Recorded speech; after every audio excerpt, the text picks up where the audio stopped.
This is America Weekend. I am Paul Harris. Thanks so much for listening. As of this week, more than a quarter of the states in the USA now allow gay marriage. Minnesota and Rhode Island became the 12th and 13th states to start issuing legal same-sex marriage licenses on Thursday, August 1st. Now, more than 30% of the U.S. population is covered by laws allowing same-sex marriage. But if you look at those states, the 13 states plus the District of Columbia, you will not see Pennsylvania among them. That state still has a law on its books banning same-sex marriage.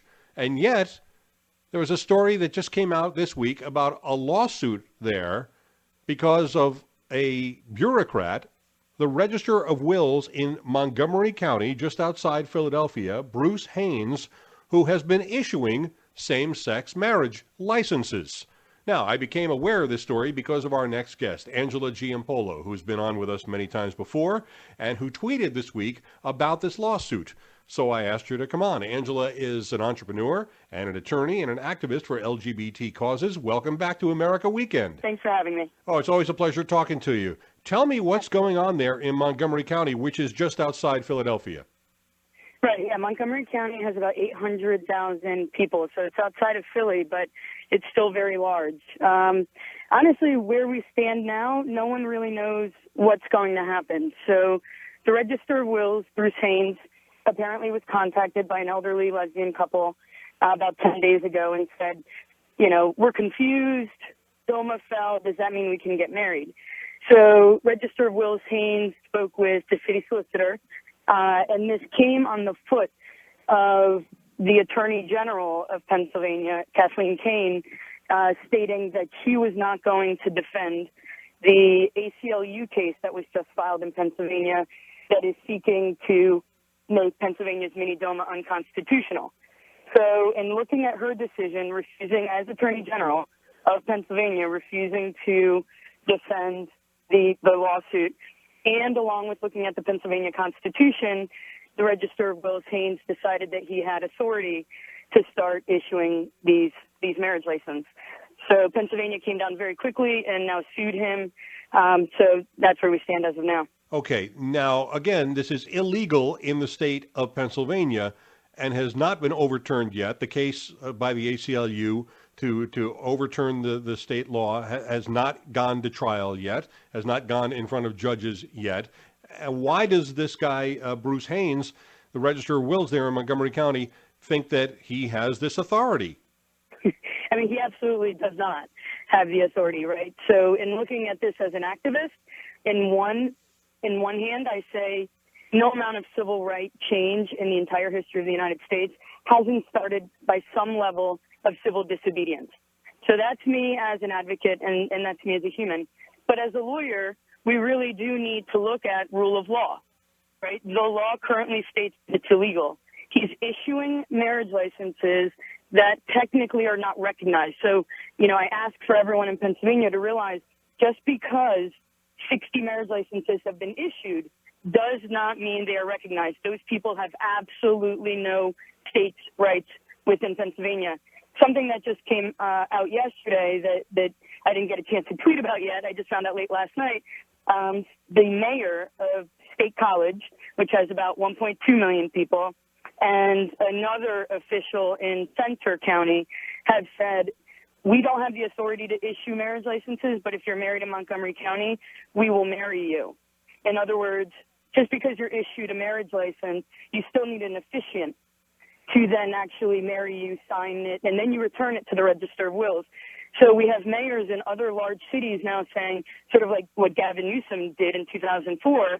Gavin Newsom didn't issue marriage licenses, he married people. So there's a group called Mayors for Marriage Equality in Pennsylvania, and I think you'll see a big movement amongst the mayors to back him symbolically. But ultimately, he's been sued as a rogue public servant, which at this point he absolutely is. And the ACLU case, it's also important, as you said, it just got started. It's a month old, and this case is filed in the Commonwealth Court. That's where states sue each other. So it's in the Commonwealth Court, which would get appealed to the Pennsylvania Supreme Court. which means in short order, this case could be dealt with by the end of the year. The ACLU case could have taken anywhere from 2 to 6 years if it went all the way to the Supreme Court. So on one hand, I tell people, the fate of Pennsylvania's mini DOMA could be dealt with by New Year's. All right, if now it goes the way we're thinking. I'm just trying to wrap my head around this. Okay, so let's say a lesbian couple wants to get married, and so they go to this register of wills, which would seem to be a weird place, but I guess that's where you go to get a marriage license. You go to Bruce Haynes, and he signs this piece of paper and says, there you go, you now have a license to get married. But you live in Ballackinwood, which is a suburb of Philadelphia in Montgomery County. You can't go to City Hall there and say, okay, I want a justice of the peace to marry us right here, because they are not going to do that in that municipality. But if you went to State College, which is a couple of hours away, then they would have somebody there at City Hall who would marry you. But nowhere in the state would you really legally be married. Am I getting that right? Yeah, absolutely. And even even though you said that correctly, it still doesn't make any more sense, does it? I mean, so once DOMA fell, all of us scrambled to try to figure out what that even meant, what DOMA being repealed meant.